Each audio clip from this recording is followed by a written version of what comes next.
ZUMA may not be going to jail after all. Major lifeline thrown to Eskom. And a Joburg traffic cop has to give himself a fine.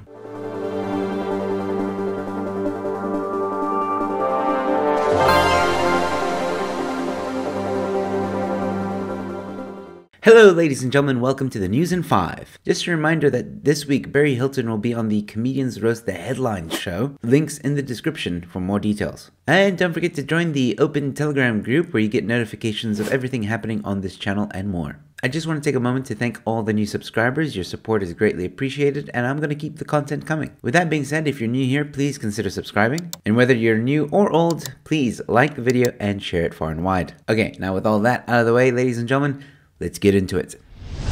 We know our own cars have expired license discs. Johannesburg Metro Police Department after social media storm. Motorist takes photo of expired disc on cop car while he gets a fine for the same offense. Alright, so basically what's happening in the story is someone was pulled over.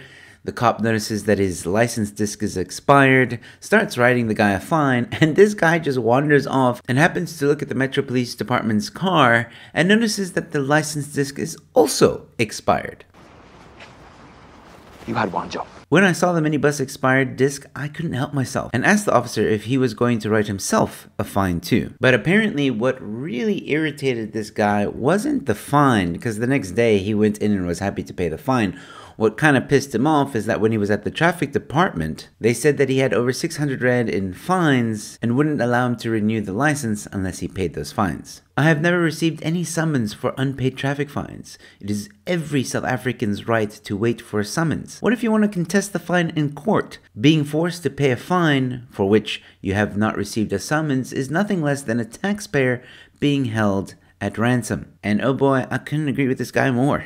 Now, this gentleman is not on social media, but when his friend asked him if he could post the story on his behalf, well, the story went viral. I think the reason it was retweeted and shared so many times is that my situation was a reflection of the frustration average Joburg residents are feeling about City of Joburg service delivery or lack thereof. So apparently, it is the service provider, AfriRent Fleet, that is responsible for the renewal of Johannesburg Metro Police Department vehicles' license discs. And if you're wondering what does the Metro Police do in a situation like this? Well, they have to keep on upholding the law. So a ticket will still be given, and obviously that cop car or license disc needs to be taken in to be renewed. But it is these kind of stories that make you say, "This is Africa!"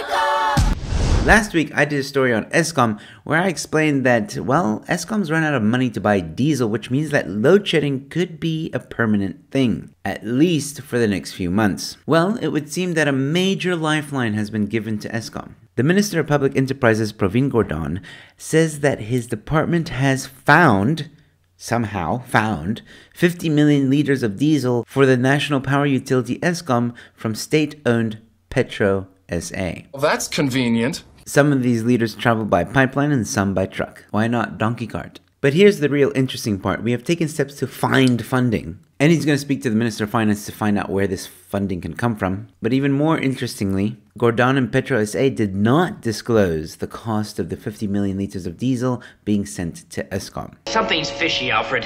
The outlook for the rest of the foreseeable future seems bleak, with the national utilities best scenario in its 12-month outlook envisions 7 days of load shedding in the coming summer period, but only if it's able to spend billions of rands on diesel and keep breakdowns below 13,000 megawatts. Isn't it great when you just find things? I love it when that happens, when sometimes, you put your pants on and then you check the pockets and then all of a sudden there's like a bit of cash in there and you're like, woohoo! Feels like you won the lottery. It's like they just walked into a storage room and it's like, oh my word, guys, we completely forgot there's like 50 million liters of diesel right here. Can we sell it to you? The government's just like, yeah, we'll pay you, don't worry. I mean, we'll have to move some figures around. All the ANC is trying to do is prolong the inevitable, probably up until 2024. I guess we'll just have to wait and see what happens.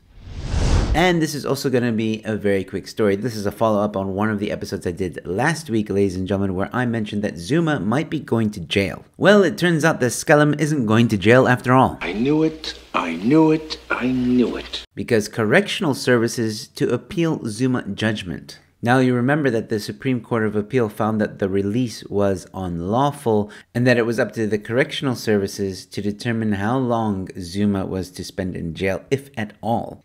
Having carefully studied the judgment, Correctional Services is convinced that another court may arrive to a different conclusion. It was almost like the Supreme Court of Appeal was a bit scared to be firm on the sentencing. They were kind of like, yeah, no, it was unlawful, but we don't want to have the responsibility of putting him back in jail. He should be in jail. He must go to jail.